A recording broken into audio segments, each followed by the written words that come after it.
কিয়ামতের ময়দানে বহু বাপ মা সন্তানের মামলায় আটকা পড়ে যাবে। তার নামাজ, তার রোজা, তার হজ, তার জিন্দগির ব্যক্তিগত আমল বড় ভালো ছিল, কিন্তু সন্তানের হক আদায় না করার কারণে বহু বাপ মা আল্লাহর আদালতে কাঠগড়ায় দাঁড়ায় থাকবে, বাঁচবার কোনো পথ থাকবে না। ওই দিন কিন্তু সন্তান বিন্দু পরিমাণ মায়া করবে না।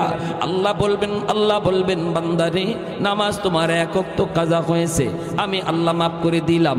রোজা তোমার এক ওয়াক্ত কাজা হয়েছে, যাও আমি আল্লাহ মাফ করে দিলাম, এটা আমার হক।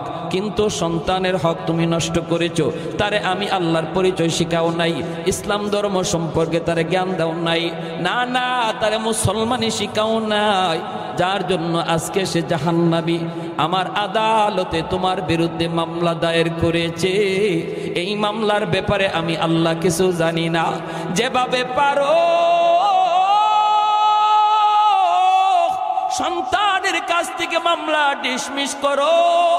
বাবা সন্তানের কাছে মাপ চায়, মা সন্তানের কাছে মাপ চায়, কিন্তু সন্তান ওই দিন মাপ দিবে না। হাসরের মাঠে সন্তান বাবাকে চিনবে না, বাবা সন্তানকে চিনবে না।